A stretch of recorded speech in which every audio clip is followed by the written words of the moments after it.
for about 30 years now. Yeah. How about that? Yeah. Anniversary.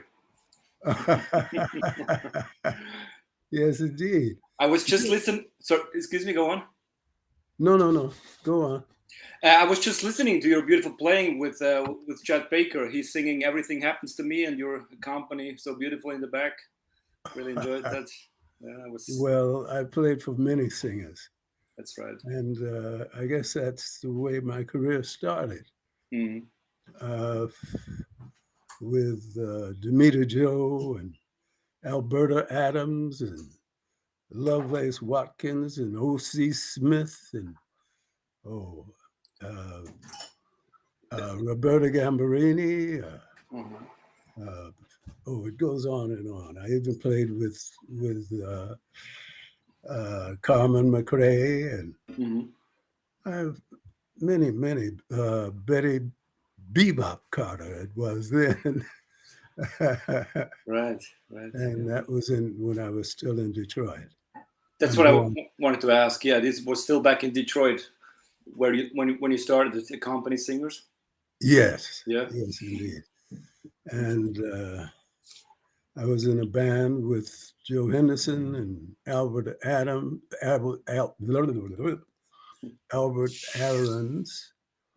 and the band leader's name was Beans Bowles. Finally, a good name. Yeah. Oh, how about that? Yes, indeed. Wow. And we were playing in a club. It was a nightclub that served food and great drinks and great acts. Mm-hmm. And Betty Bebop Carter was one of the first when she came out of Hamp's band. Mm-hmm. And she came. I never knew she was from Detroit, but that's where she came back to, and that's how I met Betty. And did that consciously happen that you had also a career going to accompany singers besides playing other gigs? Was that something that you were looking for, or it just kind of happened? No, it kind of happened. Mm-hmm. I was just playing with everybody I could play with, and it turned out that we got this gig in one of the performance bars. What do you call that? A nightclub with performances that changed every week. Mm-hmm. And there would be a shake dancer and a singer and a comedian. And, it was a real show. And that's kind of the way it started in Detroit. And those kind of gigs as a musician, you were kind of in a pit, like an orchestra, or you were on the stage, or we were on the stage. On the stage. Yeah. Very cool. And well, Detroit during that time was a very rich town, and because the auto industry, and at that time, the car industry was just booming. And everybody was coming from everywhere to especially from the South, to work in the auto industry. And Detroit had music on almost every corner. There was a place where we could play, and that's, I guess, why so many Detroit musicians became very well known in the industry because of Motown. I played in Motown also. Okay. At the beginning of Motown. And Barry Gordy had checked around in all the clubs for a whole year. And finally one night he handed out these directories, a little piece of paper telling you what time and where to be. Mm-hmm. And that was Hitsville, USA. And that was in We're talking about the 50s, or where we're oh my approximately goodness. like Yeah, that was your teenage years. no, I was a little older than a teenager then. Like I guess I was maybe 18, 20. 50, 55 maybe. Yeah, because I'm 85 now. Right, I'm just trying to do the math. Yes, of course. Mhm. Don't ask me to do it. It don't work that way anymore. Mhm. But those were great years in Detroit, Yeah, I'm sure they were. and that's when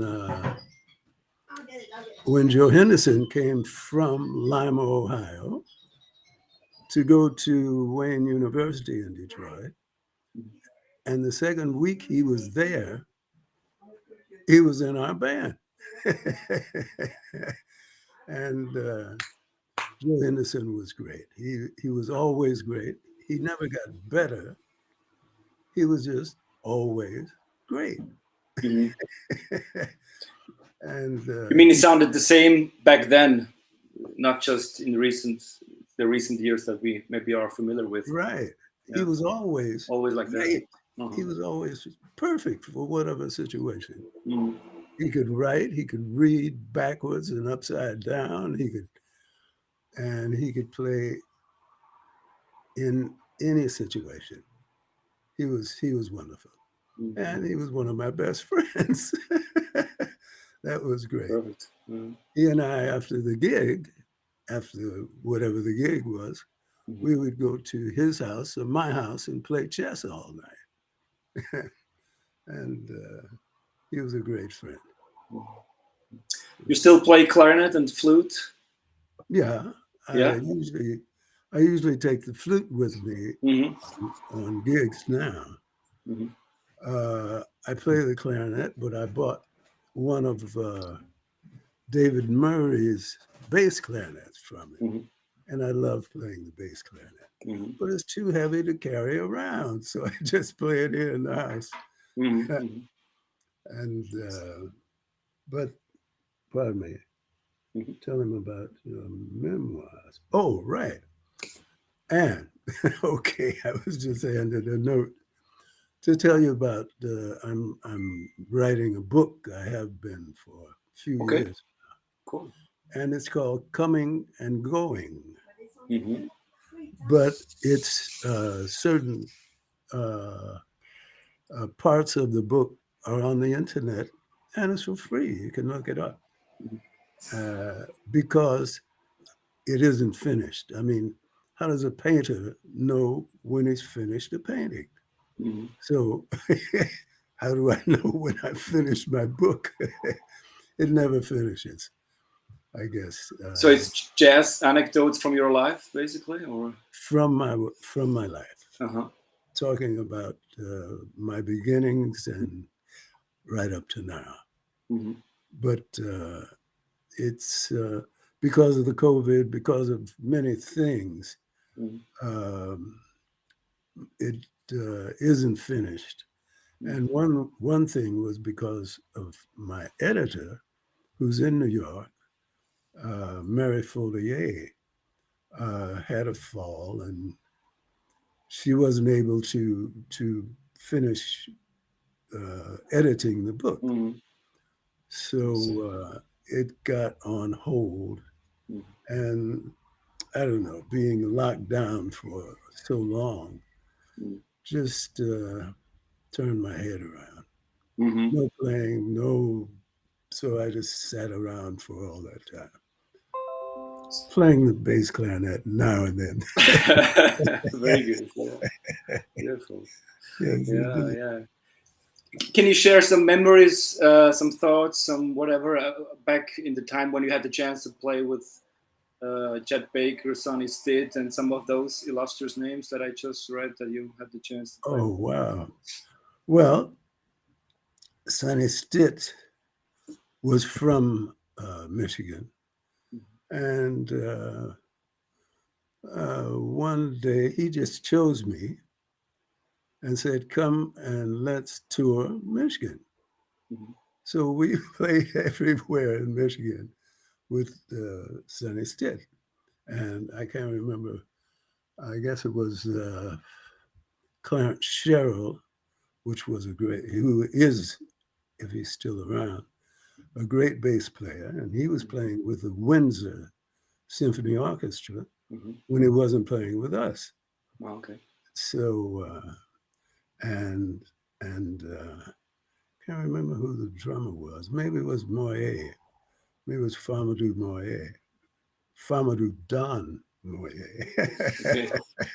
Okay. He's still here. We talk every day. Okay. But, and we play together when we can. But he's in Marseille and I'm in Paris. So at least the same country.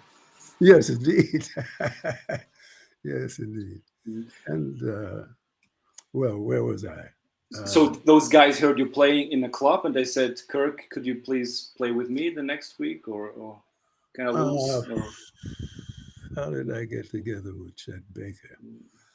I was on tour with Demita Joe, who was a singer who was at the same level as, what was her name? They were peaking as singers of the day. Okay. And Demita Joe. Chet Baker. So many thoughts just. Yeah, I'm sure. One by one. Chet Baker. I was playing with Demita Joe in where the gambling was going on in New Jersey. Say it again. Atlantic City, right? See. With Don Rickles for a while. Yeah, Don Rickles was there, but he wasn't playing with us.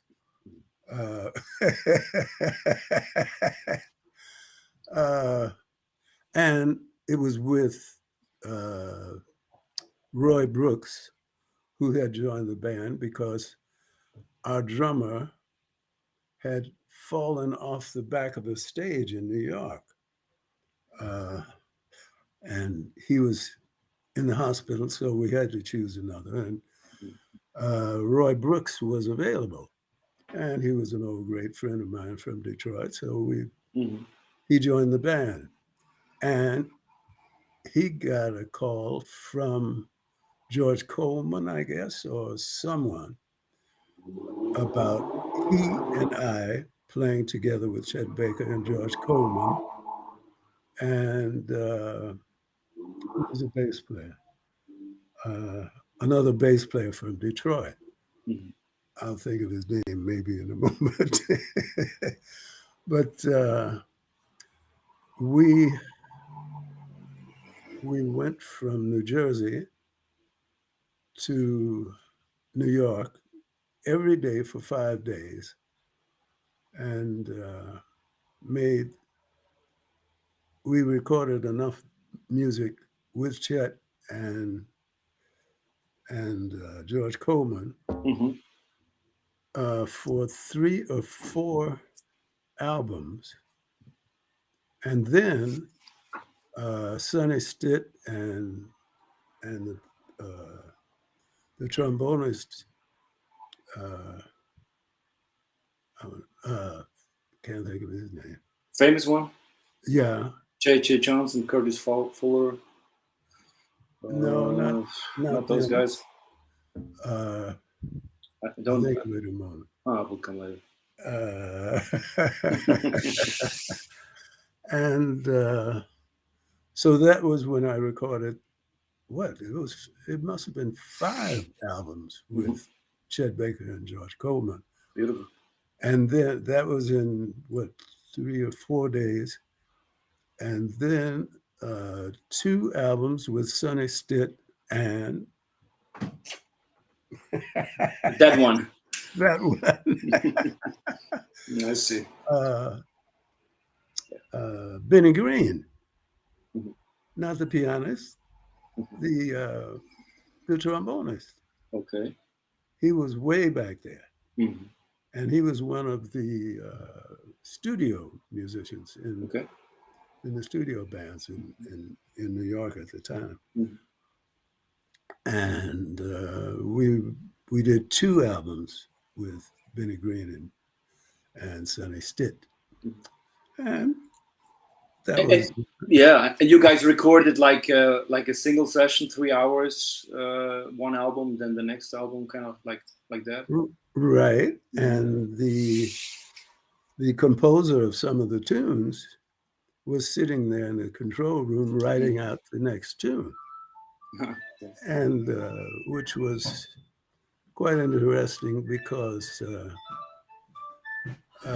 he would come up with new twists Mm-hmm. from the last tune that he did and how we changed it and what we Mm-hmm. did to it, and it became very interesting. Mm-hmm.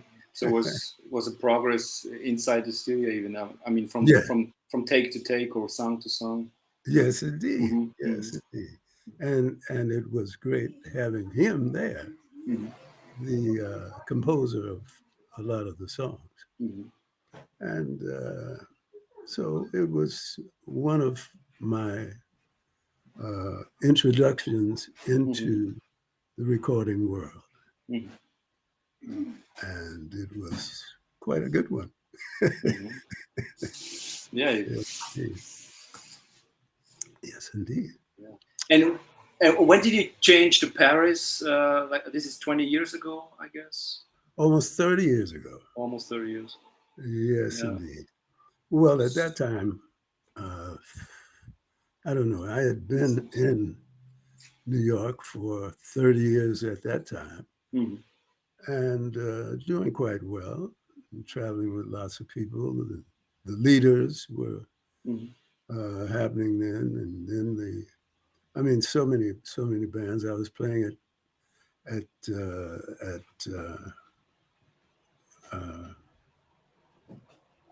hello, Yes. Bradley. Bradley's. See, But you were traveling also. I was traveling. I was traveling most of the time Okay. with the leaders and Mm-hmm. other bands. But when I was in New York, I was either playing at Bradley's or at Zeno's, and with Cecil McBee and Those places are gone, right? Those two clubs are gone nowadays. yes, unfortunately, Mm-hmm. because they were brilliant. Mm-hmm. And Bradley Cunningham was the owner, and he created a great image and place for music there, and limousines and people. All the musicians who were through with their gigs would end up at Bradley's, Mm-hmm. and the bartenders knew what we drank. So when they saw us walk in the door, they'd make it, Perfect. put it in front of us. Mm-hmm. And oh, people, all the pianists played there. From I don't know, all of them Mm-hmm. who were in town, Mm-hmm. and it was a great place. And that's where I met my wife, who was then and still is French. Cannot change that. No. And that's why I moved to Paris. I see. And I've been here almost 30 years now. Mm-hmm. And it's been great. And I'm happy I did Uh-huh. because of all the changes that went Mm-hmm. around New York. And Mm-hmm. I guess it was time for me to move on. So it's been great. Mm-hmm. It's interesting. I think it's. I've just read that is a kind of an exile for a lot of, let's say, U.S. jazz musicians. They went. I think even back in the 70s or 80s, they went to Paris and stayed. Sometimes Oh, a bunch of played. them. Right. Yes, indeed. Mm-hmm. John Betch and, oh, goodness, A lot of people. who incidentally just moved back to Florida because his family forced him to. He had a bit of an accident here, Someone ran him over with a motor scooter or bike or something, and he had a bit of a head injury, but he's fine now. But he's back in Florida. But so many musicians came from the States and moved to Paris. One of them was David Murray, and oh goodness, I mean, yeah, a lot of big names too. I mean, David Murray. Didn't Bud Powell live there? Or Bud Powell was here, and that's what Dexter Gordon's movie was about. He was playing himself, but I like that movie. Yeah, beautiful. Yeah, I love that movie. It was Bud Powell that he was playing the life of. He was being himself, but playing the life of Bud Powell in Paris. And wow, quite interesting. And I know the producer and of the movie, and the guy that was Bud Powell. Superb French actor. I love that guy who did another movie later. You know, the guy next to Dexter in the movie. Oh boy, yes, indeed. That actor. Yes, indeed. And he was also a pianist, and yeah, was quite a memorable occasion. Right. Many things. I even played Morgan Freeman's hands in the movie. What was the name of the movie? Well, Morgan did so many. Yes, of course. He's in every movie. In this one, he was a blind piano tuner. Oh, okay, I don't know. In a piano salon. And when he would play the piano, it was my hands that were playing the piano. Danny the Dog. That's the name of the movie. We'll look it up later, yeah? Danny the Dog. So it's your playing there. Yeah, I'm playing the piano. And they even give me a big KIRK Lightsey's hands are Morgan Freeman's hands. So, well. Yeah, I'm not sure about Morgan Freeman's hands, but I'm familiar with the size of your hands and fingers. Did it match for the movie? Did it make sense, or? It did. They just had to darken my hands a bit because he's a bit darker than I am. So that was the only thing. And he would be standing behind me or near me, watching what I was doing the whole time. So we got to be pretty good buddies in that movie. Danny the Dog. My goodness. Yeah. Yes, indeed.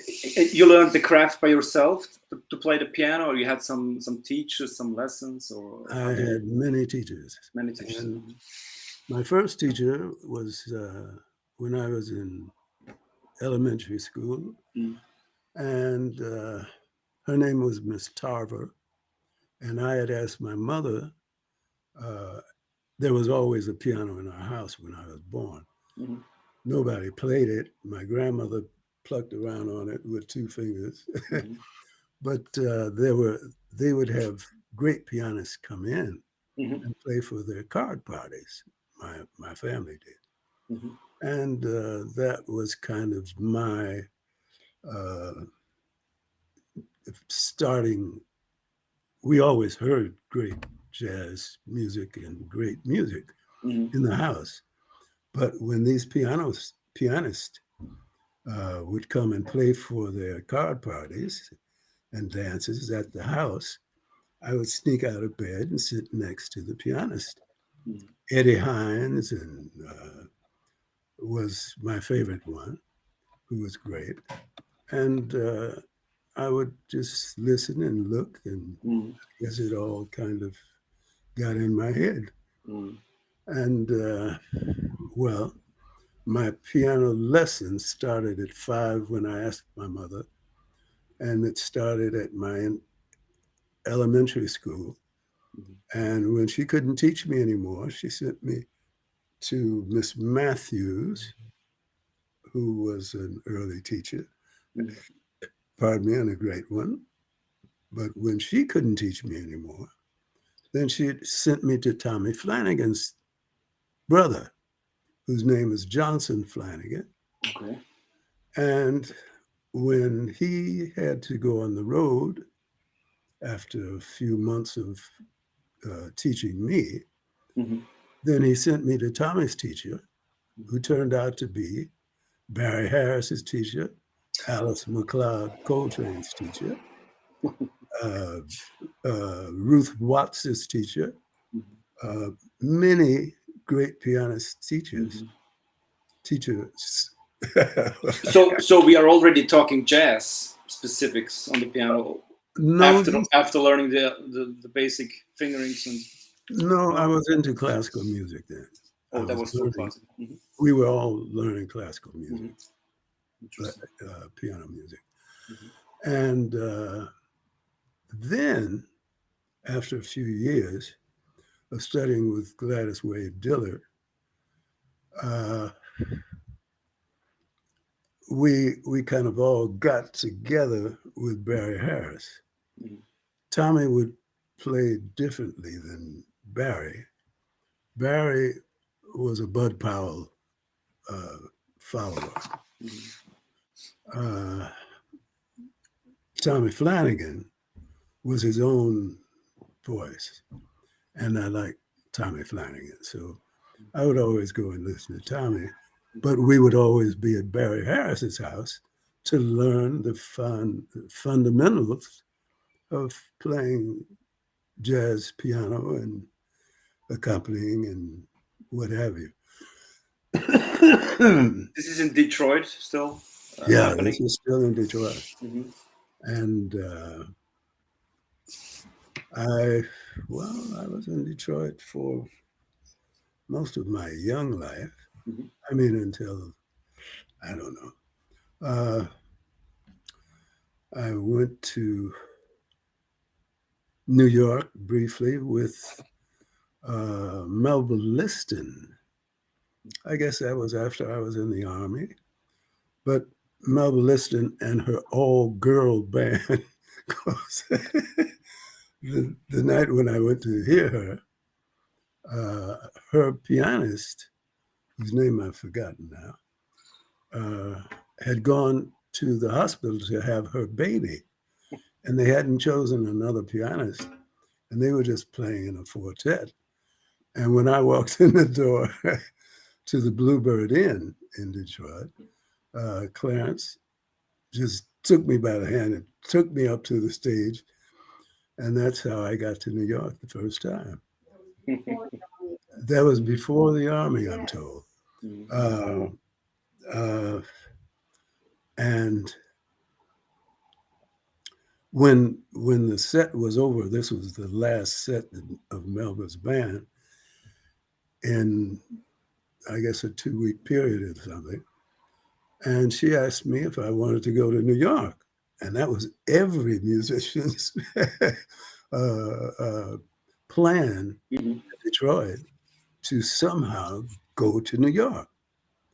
Well, I said, when? And it was about 2:30, 3:30 in the morning then. She said, 9 o'clock in the morning. I said, oh, God. But I made it. Who needs sleep, right? No, not under those circumstances. And the first person that I met when I got to New York was this big, tall pianist friend of Melba's.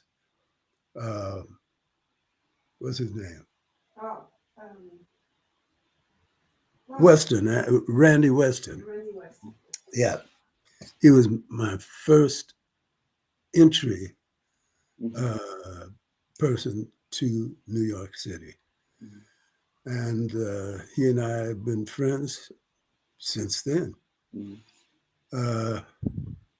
Well, we went to play at a club, little uptown. It was on 144th Street and 6th Avenue or 5th Avenue or somewhere up there. I've forgotten which club it was, actually. And that was my first entry into New York because of Melba Liston and her all-girl band.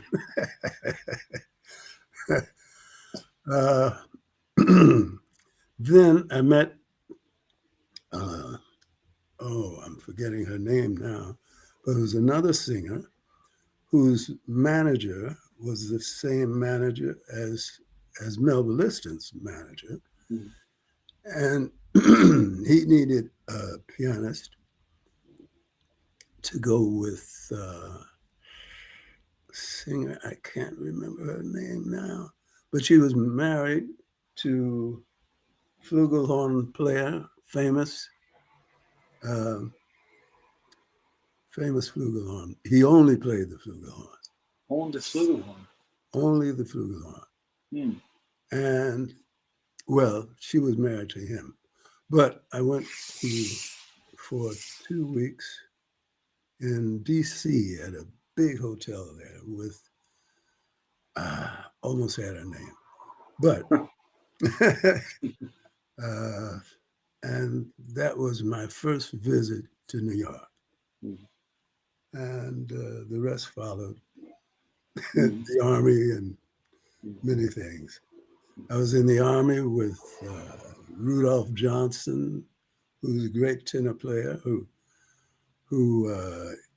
ended up playing with Ray Charles for, oh my goodness, for 10 years, I guess, in Ray Charles's big band. Eddie Henderson and oh no, it wasn't Eddie Henderson. It wasn't Dr. Eddie. No. So you guys had a jazz band inside the Army, so you could kind of survive musically, or? Oh yeah, No. we had a thing. Oh, Yeah. we were working. We were all in Fort Knox. Mm-hmm. Cecil McBee, Mm-hmm. Rudolph Johnson, myself, and many other people Mm-hmm. that were on the scene and in the Army. And we played gigs, and we made a lot of money in the Army. playing in The Officers Club. Well, the Officers Club and all the clubs Mm-hmm. inside the Army. Mm-hmm. But we were very close to where that old prize fighter champion was born. This was in Fort Knox, Kentucky. So in Louisville, Kentucky, there were several clubs that we played in as bands, and we made lots of money. You mean gold, no? Fort Knox? we were in the marching band, of course. There were 3 bands there in the big marching band. And Rudolph Johnson was playing the baritone saxophone in that band. And when the band would all turn left, he would keep marching straight. Music would stop. Purposely, or? We were all breaking up. Mm. But I mean, so many things. But what? I mean, marching is for wind instruments and maybe drums. But you played the piano there, or? No. I was a clarinetist. Oh, you played the clarinet in the Army. Yes, Yeah, that makes sense. Yeah. My scholarship in college was on the clarinet. Pardon me. And my MOS in the Army was on the clarinet. So you guys had to read the music in front of you and march. Oh yeah, if we didn't remember it. Okay. But we played it so many times that nobody needed music anymore. Oh my. And we played for the president coming to Fort Knox for certain kinds of visits and all kinds of special events. We'd have to stand out in the hot sun for hours, and some of the people would faint and fall over. Wow, yeah, it was quite a time being in the U.S. Army in Fort Knox, Kentucky. Yeah. And that was during big racial intervention time. Wow, I was in the Army from 60 to 62, and wow, that was a crazy time for many reasons. Yes, indeed. But it was fun, and like I said, we made lots of money. Yeah, it's good to hear. You can say it again and again. Yes, indeed. And well, got out of the Army and continued. And how was it with, I mean, from one thing leading to another, playing with these people, with that cat? Was it, when was the point when you had to take your own trio and try to find a gig or an engagement, or is that something that happened along the way, or was it always like that? You had simultaneously different things going on? In Detroit, there were so many things going on during that time that I was either in one band or another, or playing at Motown. For the first, Barry Gordy came around and handed me this sheet of paper I told you about, and which said, be at the studio tomorrow morning at a certain time. And I was there for maybe a year and a half, playing on a lot of the hits that never mentioned the musicians' names. But was that keyboards or? No, that was a grand piano. Grand pianos. And I only remember playing a bell, a piano that makes the bells for some reason. I think we did that on one of the Four Tops records. But it was always the piano. We had great people in the band, orchestra, whatever size they chose to have the accompaniment of these artists. And they would choose people from the symphony orchestra to be in the band or the orchestra. And it was a great experience being with Motown for that long. But the problem was we only got paid for the take they took. Oh, really? So that was one of the reasons why I ended up just leaving Motown and going on the road. And well, but it was a great experience and great to know Barry Gordy and his crew. Was that the time of James Jamerson on bass, or was that? Yes, indeed. Yes, it was. Indeed. James Jamerson was the, what did they call him? The sound of Motown. And the drummer at that time, I can't remember his name. I'm not sure about that either. But one day, when we were trying to get a big hit that they had in mind, and they couldn't get the groove between James Jamerson and Pistol Allen was his name, the drummer, Pistol Allen. And after hours of trying to get this groove together with the two of them and a big orchestra, I think it consisted of that. We took a break, and they went and walked in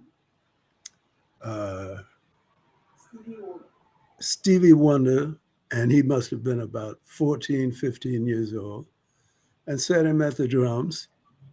And he and James Jamerson talked for about 2 to 5 minutes, and clap.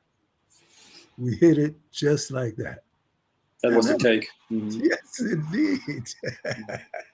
And that's when I met Stevie Wonder. Mm. Boy, oh boy. But he was little Stevie Wonder then. Mm. He and I have regained our buddy friendship since then. Mm. Yeah. Was that kind of studio work not mentioned? I mean, was it paying royalties? Were you guys credited somewhere on the record, or no? Was that a kind of? They didn't even mention on most of the records the names of the musicians. Like we have one of the Four Tops records here, which I'm sure it's me playing on, and it's a great record. But nobody's mentioned but the Four Tops, and that's the way they did it then. Not mentioned, not to have to pay them afterwards if it became a hit, or probably right. Yeah. Right. We did a record with the baritone player from Detroit. What's his name? He and Tommy Flanagan had the driest humor of anybody we knew. And what's his name? He was a great baritone player, one of the first. And we did a record with he and George. Goodness, I can't remember anybody's name. Bring a glass of wine.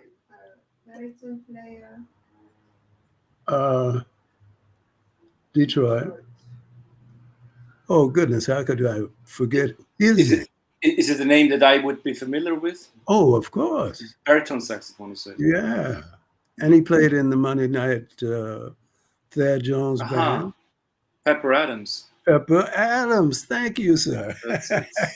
I'm glad I could help. Yes, I am too. Pepper Adams, yes, yeah, indeed. And we did an album at Motown, and they had a jazz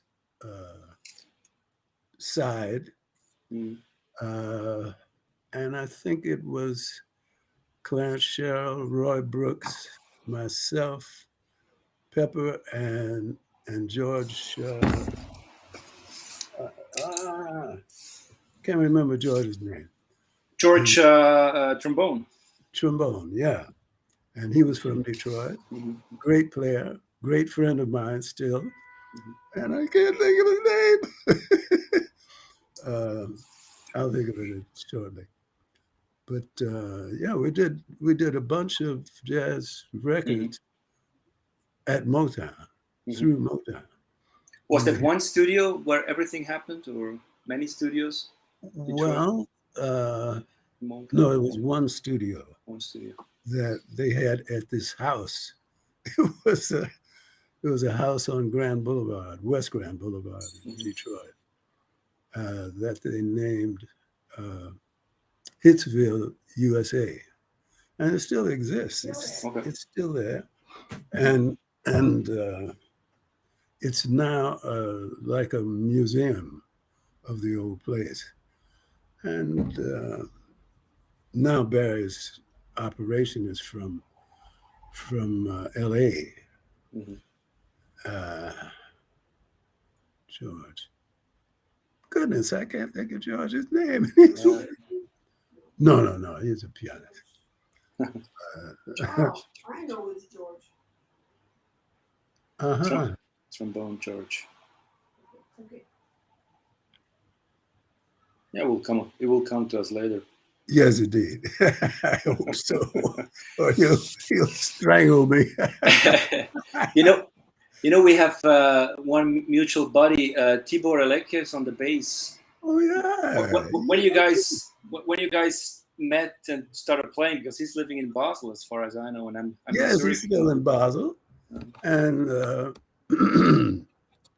for a long time. Okay. How did Tibor and I meet? I don't even remember. We've been friends for ages, and he and I and Famadou Don Moyer had a trio that, boy, we traveled everywhere and played together as a trio. And Tibor Elakash, he's a great player. He was playing with the symphony orchestra, one of the symphony orchestras in Basel. And well, I talked to him maybe 3 weeks ago or something. You guys played in Basel as well, probably? Oh, yes, of course.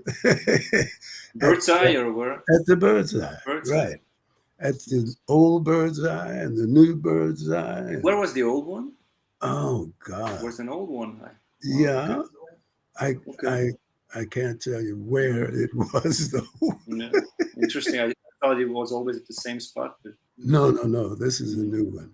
And I guess it's been around for more than 10 years, I guess. And but the old Bird's Eye was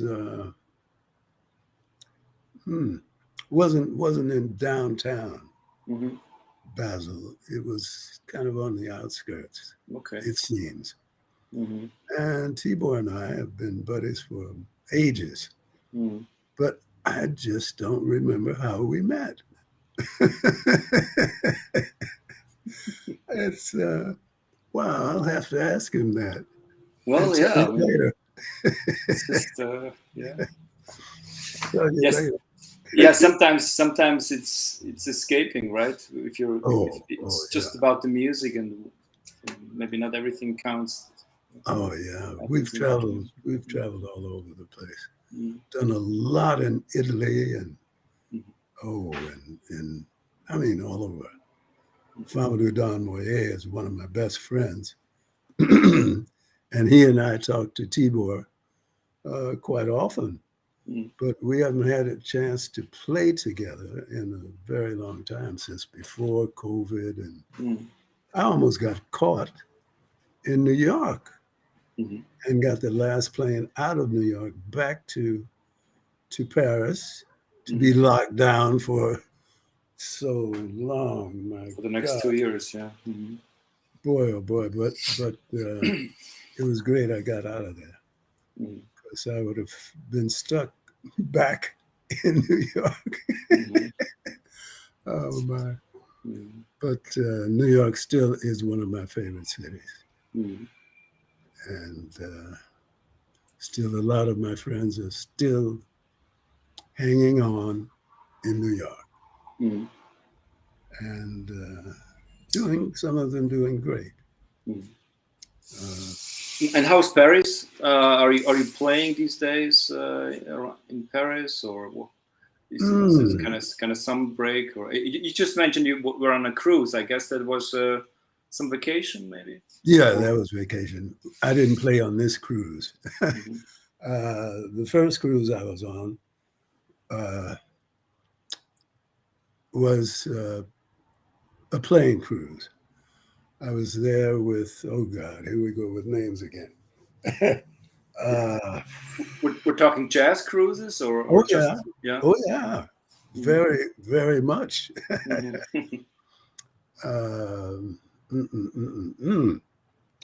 Wow. Okay, a bass player from Guadeloupe, I guess he was from, who lived in Germany. The drummer, we just played together with Roberto Gambrini. Okay. And he's, oh goodness. You played Austria, is that correct? Yeah. Yeah.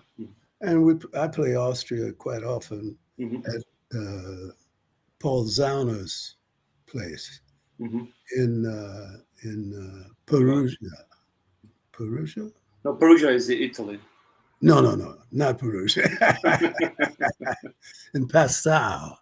Okay. Passau Mhm. is in a part of Germany that when you go across the bridge, across one of the rivers there, you're in Austria. And I play there quite often. Mhm. And Paul Zauner is a trombonist, Mhm. and he surrounds himself with great players, Mhm. and and he has a festival that we call the Pig Farm Festival because he owns a pig farm in Austria. And pardon me, the festival happens at his pig farm, Mhm. but we've never seen a pig. Well, he just had it for dinner, you know. That's the only way you see it. Yeah, I heard about that Cheers. location. Yeah. Cheers to your you. health. Yeah. There it is. That is red wine, huh? Yes, it is. Yes, it is. And Vive la France. Vive la France. say it again. Vive la France. Oui, exactement.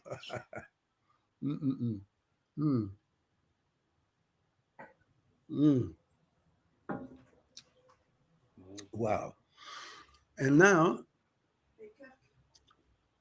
I'm 85 years old and feeling great. Yeah, that's I wanted to ask, man. You're healthy and full of juice, and it sounds great. Yeah. February 15th, Mhm. 1937. It's quite some time ago. Yeah. Yeah, you're right. Now that you mention it. Yeah. Oh boy! Oh boy! Wow! And you take care of the business yourself when you're playing, or you have help? Oh, your wife is doing that. Mm-hmm. Well, Jordi Signol, Uh-huh. one of my buddies and ace. We've been working together for ages. But this is only Spain, no? This is whole Europe. No. It's everywhere. Everywhere. I mean, in Europe mostly. Mm-hmm. That's nice. Oh, I've had many. Who was the woman that took care of us? She lived in Germany. Oh, no. Gabby Kleinschmidt. Well, Gabby Kleinschmidt Well, you never had a name. is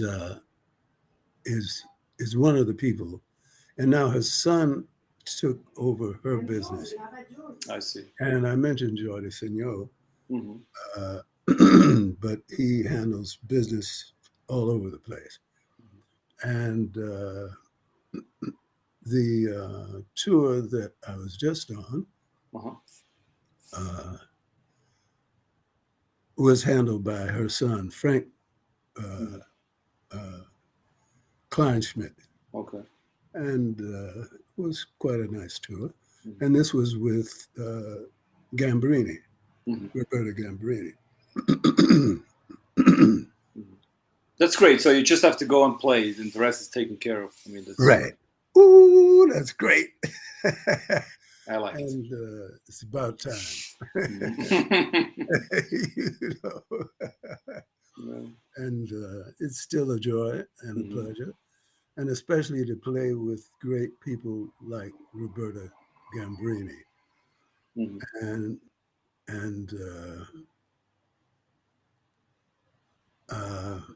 oh yeah, I forgot to mention Cecil Taylor, who was always there at all the performances, and he would be the leader to the after-hour clubs after the gig.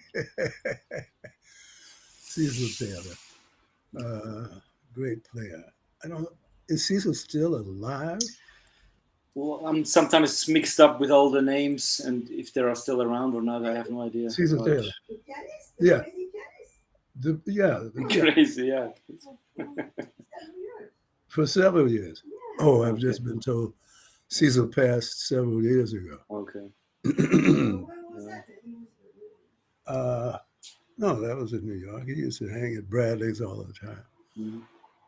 And we played at the Knickerbocker with well, I played at the yeah, Knickerbocker with, 2018. We're in 22, 4 years ago.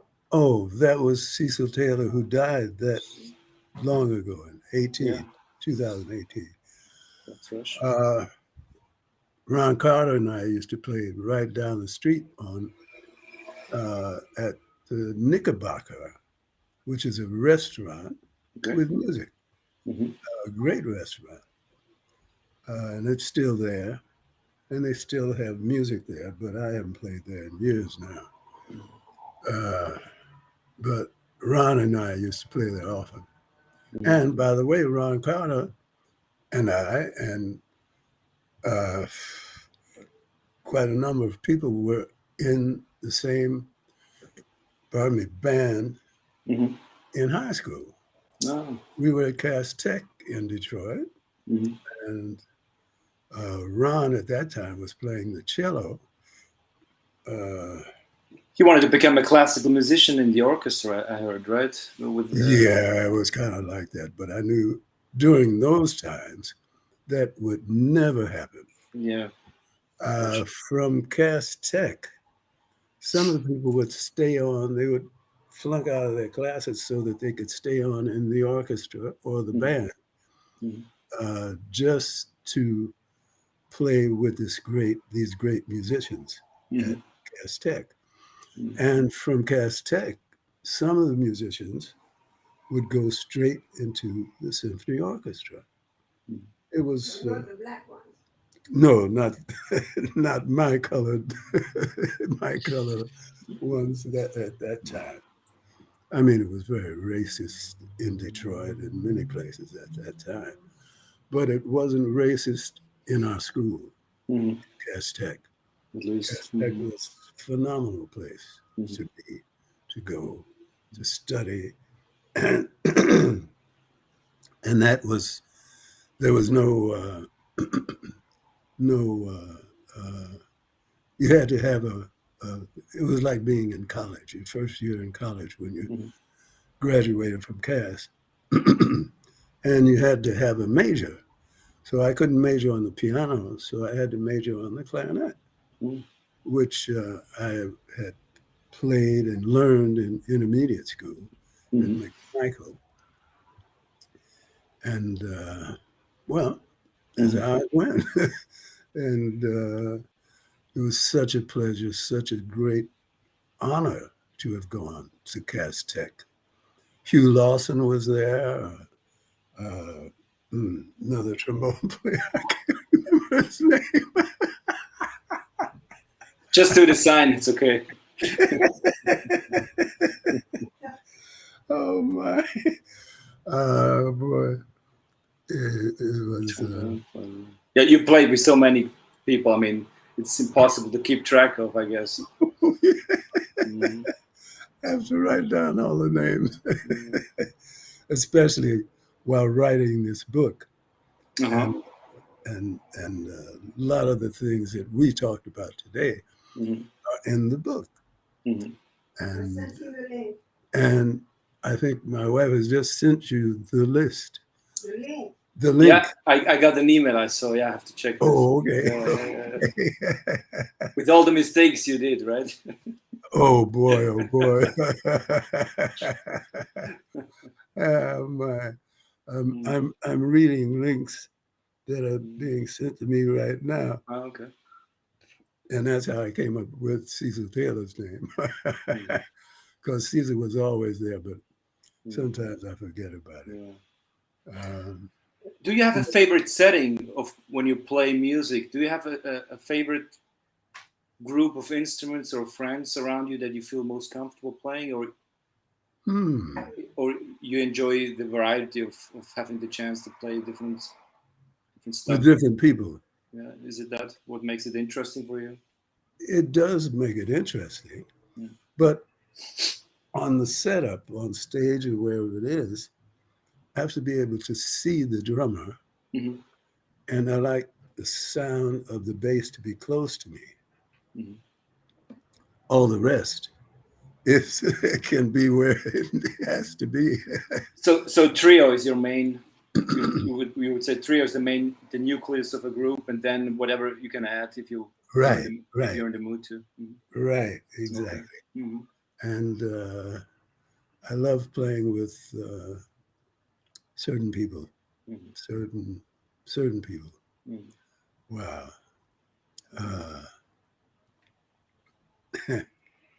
So many are gone now. My goodness.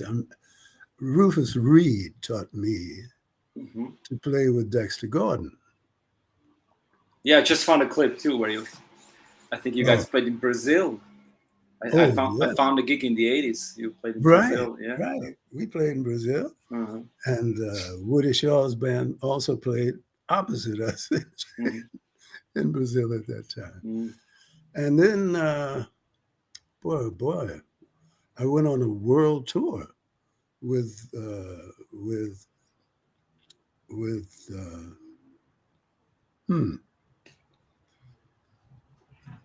oh goodness, I thought about the names.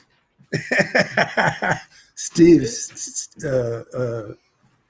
Steve, Steve Turr, Steve Turre, Turre, okay. Steve Turre, Woody Mhm. Shaw, who was in the band, short bass player. Uh, goodness, I've forgotten his name. Eddie Gomez. No, wasn't Eddie.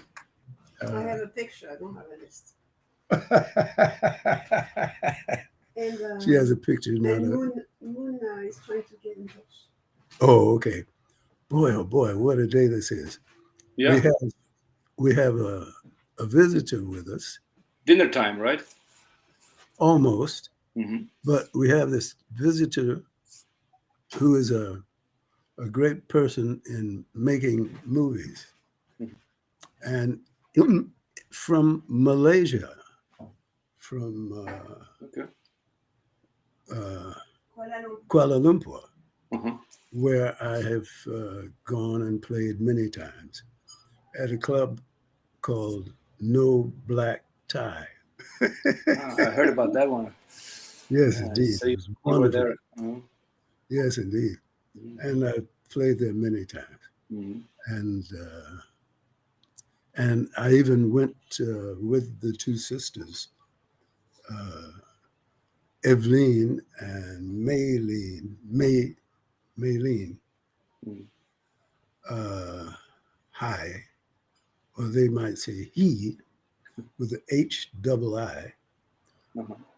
But we went to the Fazioli factory. Mhm. Now, I've been a Steinway artist for almost 50 years now, probably. Uh, but they wanted me to go with them to choose a piano at the Fazioli factory Mhm. in Italy. So we went there, and Mr. Fazioli, Paolo Fazioli, stayed with us for the whole day. We Mhm. played every piano in the factory. And the two sisters are both great classical pianists. And and they took me with them Mhm. to to be this side of the piano focus. Boy, what a trip. So now we see big billboards with Kirk playing the Fazioli pianos, right? Not yet. Okay. Don't tell Steinway. Okay. I don't have those kind of connections. Boy, oh boy. Nice. Interesting. I just did a recording with a friend of mine who is now in charge of uh, what is it, Doo Records? What? Uh, Brilliant. huh? Simon? Simon Bellelty is his name, and he's a guitarist, Mhm. quite a fine guitarist. And he has this new record company that he is trying to gather every thought that he has on the music that hasn't been heard. Mhm. And I was just in New York, my last time, during 2 weeks, no, 10 days of, we did four recordings, 4 full recordings, Mm. 2 with the saxophone player. I'm trying to write to Moon. The saxophone player in New York, David. David Liebman, right. See how it goes. So now it's All music. need to get off the phone. And So this is the most recent recorded album that you did. We're talking about that one. in New York. Uh-huh. But since I've been back, and since in the last month, Mhm. I did 3 different days of recording in New York. Mhm. And So, in that time, doing an interview at the studio, on the computer. they have both. And usually I play the Fagioli, Mm. but this time I played only the Steinway. Enjoyed every minute of it. My goodness. How are you? It's and boy, it's really been Yeah. quite interesting Mhm. No, you can come by. Maybe we have a since the COVID and since well, we can even take our masks off now what you could bring is in Paris. Mhm. But usually I never do when I go in places or on the metro or that kind of thing. Mhm. And my daughter has just come in, Mhm. who's quite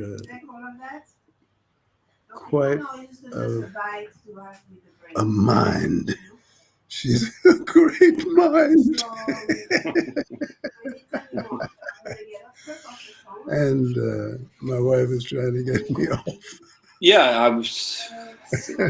But Dinner this- time, as I mentioned, dinner time. Right. And this, anytime you want to do this, I'm available. I really enjoyed talking to you, Kirk. Thank you so much for your time and for all the things you could slip in. And Oh, it was wonderful. If you ask the right questions, I'll give you a great interview. But if you don't, I'll interview you.